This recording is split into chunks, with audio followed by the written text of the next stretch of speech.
Hello, everybody. Identify your needs. What are your needs? Have you ever thought about that before? Does it seem like a strange question? If it does, you're not alone. I asked somebody that question once and she said, I don't know, I've never thought about it. But it's worth asking. It's worth getting to know, because to know your needs is to know yourself.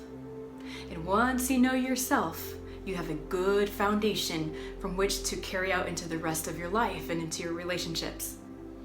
So many of us did not learn as children that we could have needs at all. Some of us were taught that we weren't even allowed to have needs. We were told what we had to do. It was insisted that we do it, and we knew that we had to. And we never even had that opportunity to explore whether or not we could have and develop our own needs. All that we knew was that meeting the needs that our parents placed upon us was important, and that was it.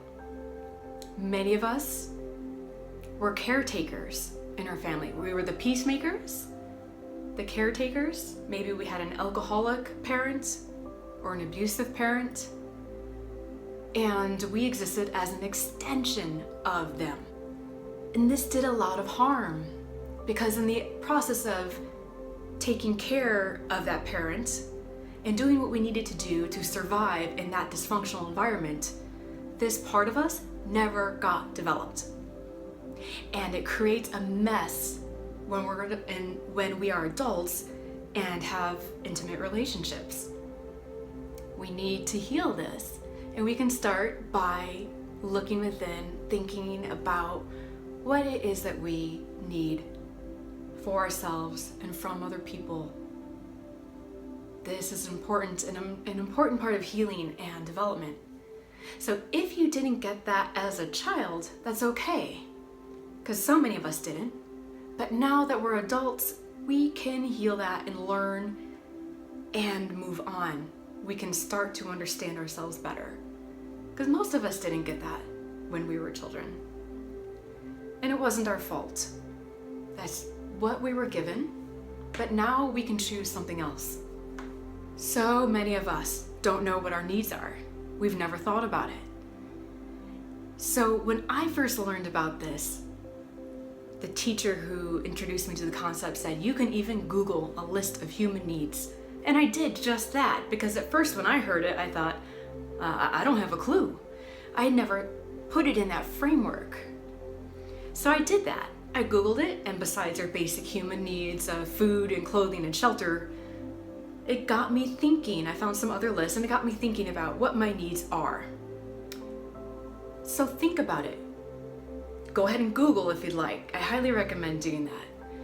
You can also consider, what do I value and what do I judge? That right there will tell you a lot about what your needs are. What do you like and dislike? Think about that. Write it down, make a list. Here's some questions to consider. What do I value, as I said earlier? What do I need for my own physical health? What do I enjoy? What is important to me in terms of my mental health and well-being, my spirituality? What do I need to do to take care of myself? How do I take care of myself?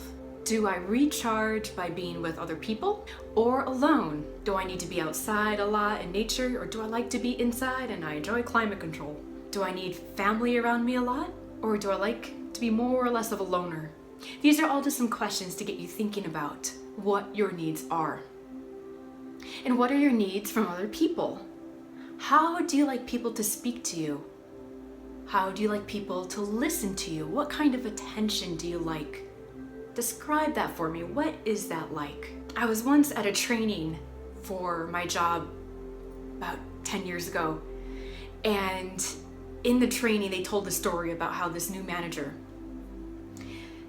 said to his superiors, if there's anything I'm doing wrong, go ahead and tell me. Just give that to me hard and fast and real direct. Don't sugarcoat anything. And so he got that. And he just crumbled once he was told to his face all of this all these things he was doing wrong. And he learned from that no, I really don't like the criticism handed to me hard, fast, direct, and raw, and just blunt into my face. That some amount of sugarcoating is okay. Some amount of softening. So, how do you like when someone speaks to you and tells you something maybe that's kind of hard to hear? How would you like that delivered? I know for many of us, we do respond better if things are softened a bit and put in a way that's loving and caring, as opposed to thrown in our face, which usually raises defensiveness. Another thing to note is that some of our needs cannot be met by just ourselves alone. We need other people. We are social beings. We do not live in isolation. There have been times when I would just go out to the grocery store to get something I didn't need right away, but just because I tend to be a little bit of a loner and I like solitude, but I just needed to be around people, even though I wasn't talking to them, even though I didn't know anyone. I would just go out just to be in that environment around people. Or instead of working at home on my laptop, I'd take my laptop, pack it up, and go to a coffee shop and sit there just to be in the environment where other people were around me. Even though I wasn't talking to them, but just doing that fulfilled the need for some social interaction. And that's an okay thing to do. So understand your own needs for yourself, and that also some needs can only be met through other people. We're social animals, social creatures. It starts with you. It starts by looking within. It starts by knowing yourself, knowing what you like. You have to have that awareness first. So my challenge to you this week is to go out, identify your needs, or start to identify your needs and meet them. Give yourself the permission to meet your needs. You have to identify it first, and then know that it's okay to take care of yourself, to honor yourself in that way. We all have needs, and whatever they are, it's okay. Don't judge it. If you're someone who says, I would rather be doing work that's very task-oriented, I don't want to do customer service work, I don't enjoy it at all, and maybe you feel guilty about that, drop the guilt. Because whatever it is that is natural and comfortable to you, you're going to do great at. Don't try to force yourself into someone or something you're not. Go with what's already there. And that's a good thing. Honor yourself.